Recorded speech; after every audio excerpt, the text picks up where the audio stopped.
안녕하세요 여러분. 저는 텍사스 오스틴의 정한솔 목사입니다. 이번 주는 6주 차고요. 날짜로는 2월 7일부터 13일까지 영상이에요. 분량으로는요. 레위기 21장부터 27장이고요. 민수기는 1장부터 10장의 내용입니다. 웨이처치에 좋은 성경교사 분들이 많은데 오늘은 웨이처치 힐하우스의 강신중 목사님께 제가 레위기 내용을 좀 부탁드렸어요. 같이 듣도록 하겠습니다. 레위기가 진행이 되면서 후반에 가서야 이제 거룩한 백성이라는 정체성이 등장해요. 앞에는 이제 제사법이라든지 제사법도 이제 백성에 대한 제사법, 제사장에 대한 제사법을 이제 따로 다룬 다음에 후반에 가서는 이제 백성의 삶의 모습 아니면 제사장의 삶의 모습에 대해서 다루고 있죠. 레위기 구조가 굉장히 구체적으로 짜여져 있어요. 처음에는 죄하고 부정한 것에 대한 어떤 처리를 어떻게 할 것인지에 대해서 다루다가 나중에는 정결한 백성들의 모습, 그리고 정결한 다음에 거룩까지 나아가고 거룩한 다음에 온전한 것, 온전한 모습, 그리고 이제 헌신까지 나아가는 게 있고, 그 흐름이 어떤 흐름에서 나가는지를 보여줘요. 또 성소에서부터 가정으로 가고, 가정에서 공동체로 가고, 공동체에서 시간, 희년이라는 개념까지 가거든요.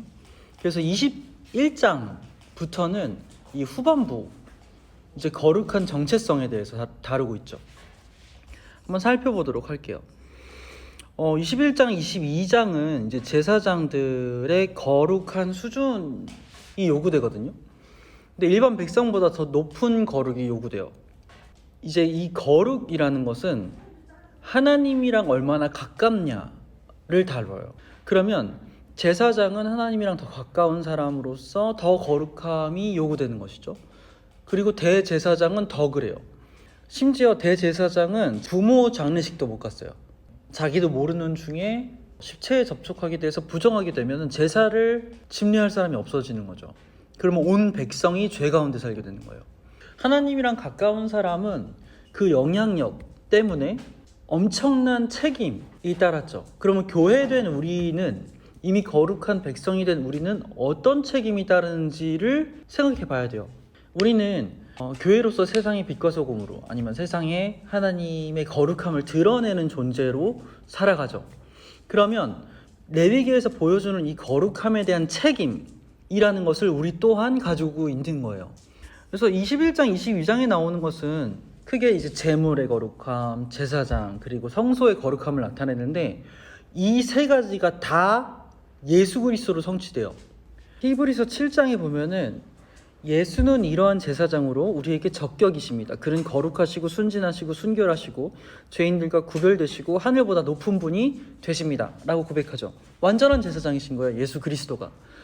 그래서 하나님과 우리 사이에 완전한 사역을 이루시는 거죠.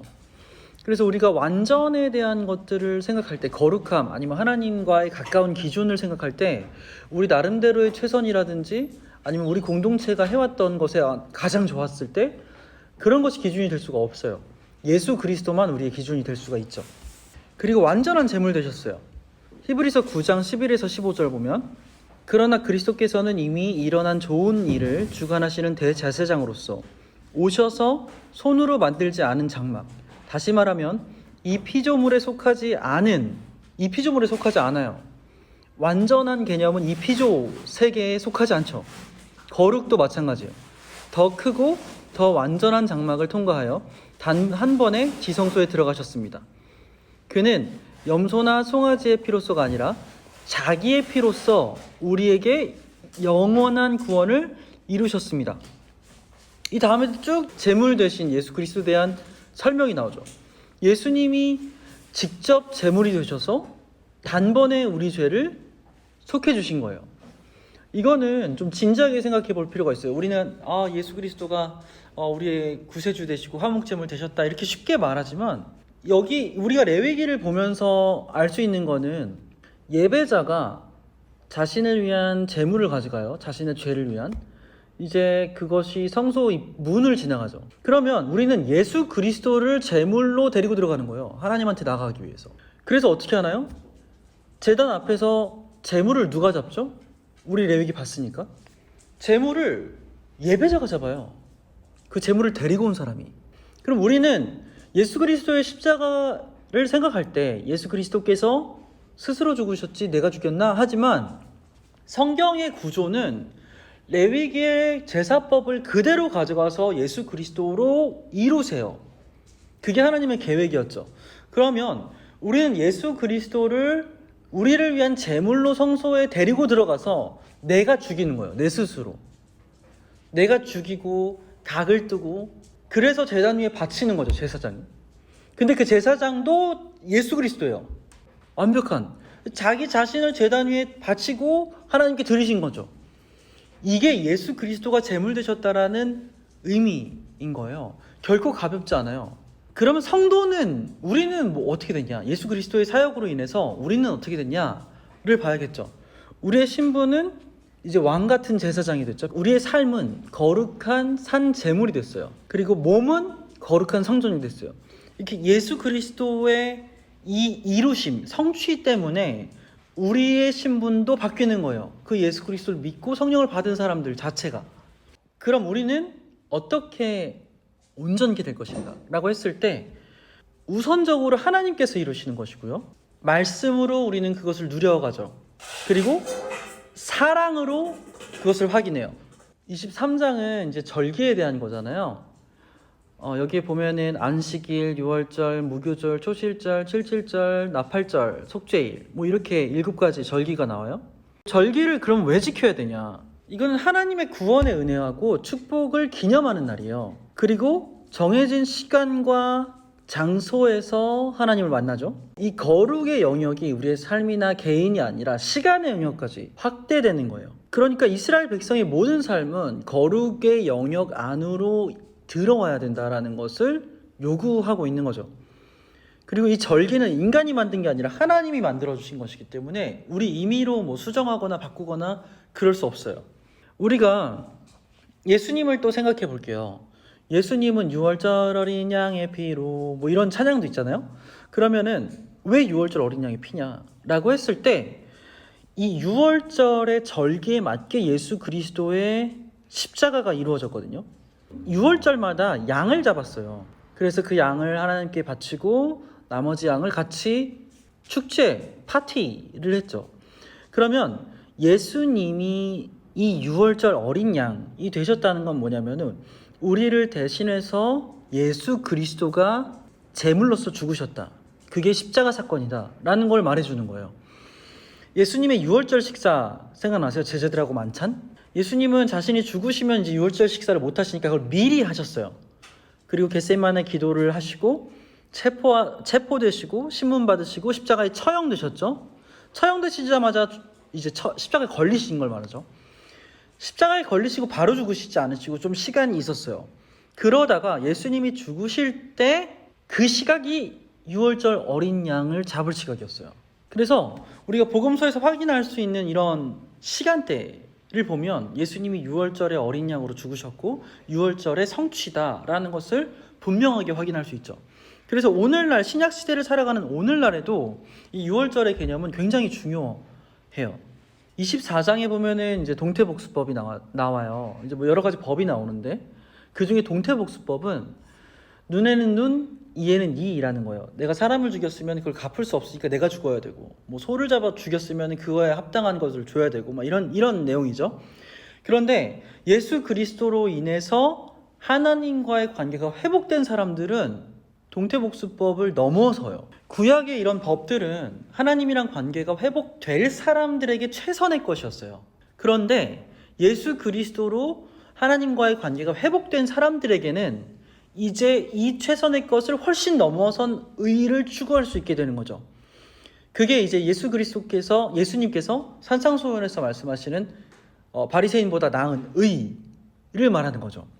그리고 이제 25장으로 가면 희년이 나와요. 안식년 7번마다 이제 7번째는 이제 희년이다라고 하는데 이 희년은 하나님께서 주신 원상태로 돌아가는 것을 말해요. 리셋이에요. 하나님께서는 이스라엘 백성을 12지파로 나누셨죠.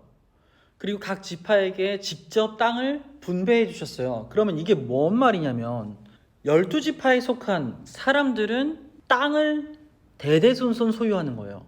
그래서 이 때문에 이스라엘 백성들은 가난한 사람들이 없는 게 정상인 거예요.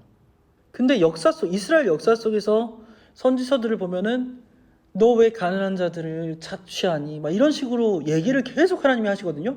이건 굉장히 비정상인 거예요. 오늘날 문화로 봤을 때는 가난한 사람이 있을 수 있지 이렇게 생각할 수 있잖아요. 그런데 하나님께서 주신 법대로 하나님께서 주신 방식대로 이스라엘 백성들이 살아간다면 절대로 가난한 사람들이 생길 수가 없었어요. 그리고 그것을 위한 또 하나의 제도가 희년이라는 제도였죠. 희년 때마다 모든 빚이 청산돼요. 리셋되는 거죠. 내가 땅을 담보로 누군가에게 뭘 빌려줬다. 그래서 뭐 저당 잡힌 거, 뭐 내가 땅을 빚진 거, 뭐 이런 모든 것들이 다 청산되는 거죠. 물론 뭐 그때도 빈부의 격차는 있었어요. 희년이 돼도 빈부의 격차가 있었겠죠. 그런데 빚이 다 청산되어서 회생할 수 있는 기회를 얻을 수 있는 거죠. 이런 의미 때문에 가난한 사람이 있었다? 어떤 의미냐면은 일단 부자들이 자기의 것을 놓고 싶지 않아 한다 라는 걸 생각할 수 있겠죠. 그리고 부자들이 자기의 부와 권력을 이용해서 가난한 사람들의 것을 계속 빼앗고 있다 이거예요. 이스라엘 백성들 사이에서 이게 가능하려면 종교 지도자가 결탁이 돼야 돼요. 안 그러면 하나님의 법을 지켜야 되기 때문에 부자들은 자기 걸 포기해야 되거든요. 종교 지도자들이 결탁됐다라는 거는 제사장이 결탁됐다라는 거죠. 하나님 나라의 법, 율법을 가르치고 보여줘야 될 사람들이 부자와 결탁된 거예요. 권력과 결탁된 거죠. 그래서 하나님께서 계속 선지자들을 통해서 하나님 나라의 회복을 너네 돌아와라, 회개해라 라고 말하는 거예요.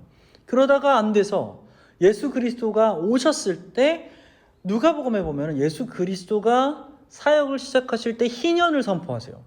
그럼 이 희년은 너네 하나님 나라 백성으로서 살아가지만 그 통치를 경험 못했지. 내가 이제 메시아가 왔어. 내가 약속된 메시아야. 그 통치, 그 가난한 사람이 없는 그 통치, 그 나라를 내가 이룰게 라고 선언하시는 거죠. 이랬을 때 누가 반길까요? 이 메시아를. 가난한 사람들이 반기겠죠. 그 사회에 속할 수 없는 계속 하나님의 통치를 기다렸던 그 사람들이 이 복음을 환영할 거예요. 반대로 종교 지도자들이나 부자들은 절대 환영할 수가 없어요. 내 걸 포기해야 되니까. 그러니까 예수 그리스도가 오셨을 당시의 복음은 이런 맥락에서 이해가 돼야 하는 거죠. 26장, 27장은 이제 마무리를 해요. 근데 마무리할 때 하나님의 음성을 우리가 들을 수 있어야 돼요. 제발 이대로 좀 살아라. 뭐 순종하면 복 주고 뭐 이런 내용들 많잖아요. 근데 그 음성을 우리가 들을 때 왜 우리가 하나님 나라 백성대로 살아야 되고 하나님의 그 음성을 들어야 되냐면 하나님이 우리를 구원해 주셨기 때문이에요. 그래서 레위기 안에서는 계속 내가 너네를 애굽에서 구했다, 출애굽 시켰다, 뭐 홍해를 건너게 했다 이런 내용이 계속 반복돼요. 구약에서 다 그렇죠. 이건 뭐냐면은 너네 내가 이렇게 사랑하잖아. 내 사랑을 경험했잖아. 너네 내 거잖아. 이런 하나님의 간절한 음성이에요. 그래서 레위기를 통해서 우리가 알 수 있는 건 우리가 철저하게 하나님의 소유된 백성이다 라는 거죠. 그리고 예수 그리스도로 연합됐기 때문에 우리 교회로서 더 하나님과 친밀한 관계, 더 나은 하나님의 법을 누릴 수 있는 능력과 지혜가 다 있다라는 거예요. 그럼 우리는 믿음으로 계속 말씀과 기도를 통해서 더 진취적으로 하나님께 나아가야겠죠. 이걸 누릴 수 있는 우리가 되기를 기도합니다. 이어서요, 우리 민수기를 같이 보도록 할게요. 민수기는요, 히브리어 제목이 베미드바르예요. 한글로 번역을 하면 광야에서라는 뜻입니다. 라틴어 성경의 제목은요, 누메리라고 하는데요. 이거는 숫자들이라는 뜻이에요. 한글 성경 제목은 뭐죠? 민수기, 백성들의 수를 세는 기록이에요.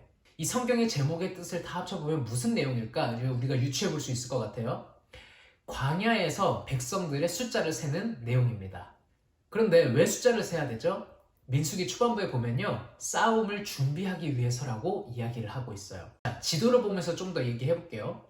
지금 이스라엘 백성들이 출애굽을 한 지 2년째 되는 해가 바로 민수기의 배경이거든요. 출애굽을 하고 시내산에서 언약을 맺고 율법과 성막을 이스라엘 백성들이 받았어요. 이제는 하나님께서 아브라함에게 약속하셨던 그 가나안 땅을 가기 위해서 출발하기 바로 직전의 이야기입니다. 그러니까 이 시내산에서 마지막으로 행군과 이 전쟁 준비를 하나님께서 시키고 계시는 중이에요. 민수기 1장 3절을 보면요, 하나님께서 모세를 부르신 다음에 싸움에 나갈 남자들의 수를 세라고 명령을 하셔요. 개인적으로는 이때 이스라엘 백성들이 굉장히 긴장하지 않았을까 그런 생각이 들어요. 태권도 대회 같은 데를 나가도요, 실제 겨루기를 할 때보다 겨루기 바로 하기 직전까지 그 준비하는 순간, 이름을 호명하는 그 순간까지가 진짜 긴장되잖아요. 마치 그런 것처럼 아마 이스라엘 백성들도 굉장히 긴장했을 것 같아요. 우리가 이번 주는 민수기 1장부터 10장이니까 한번 간단하게 그 내용들을 좀 볼게요. 1장부터 9장까지는요, 전쟁, 행군에 앞서서 하나님이 전략 같은 이야기를 해주시는 장면들이 나와요. 그리고 10장에서는 이제 행군을 출발하는 거죠. 조금 더 자세하게 한번 볼게요. 이 민수기의 초반부는요, 마치 하나님이 주시는 손자병법 같은 그런 느낌이거든요. 1장에서는 백성들의 수를 셉니다. 그리고 2장에서부터는요, 이 각 지파의 자리를 어떻게 배치를 할 건지도 하나님이 알려주세요. 자, 이 사진이 진을 배치해 주신 내용을 담은 거거든요. 한번 보세요. 근데 이 진들의 중심에는 뭐가 있냐면 하나님의 임재를 상징했던 성막이 있는 거예요.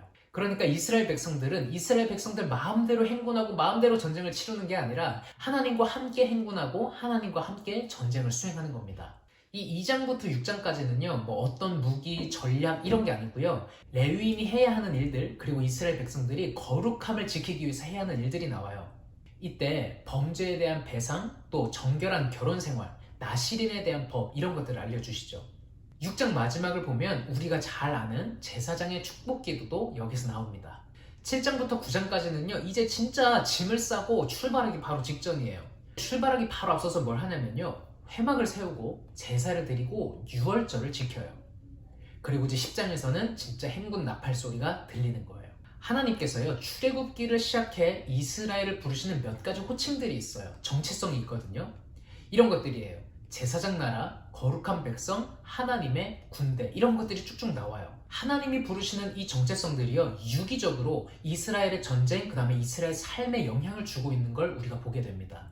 하나님께서 알려주시는 거예요. 야, 이제 너희는 더 이상 애굽의 종이 아니야. 그리고 내가 거룩한 것처럼 너희도 거룩하게 준비되어야 한다. 그리고 너희가 내 명령에 순종할 때, 나의 인도를 따라올 때 약속의 땅인 가나안 땅으로 들어가게 될 것이다. 이런 말씀을 해주시는 거죠.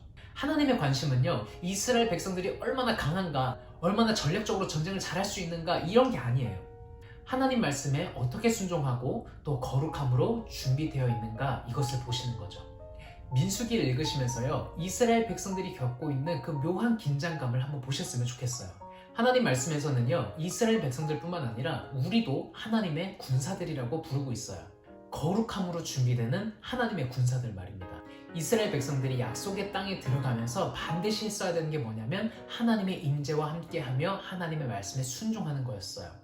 함께 성경을 읽으시는 모든 일동로 여러분들께서도요, 예수님을 삶의 중심에 모시고 하나님의 말씀에 순종하여서 하나님의 승리를 경험하시기를 진심으로 축복하고 소망합니다.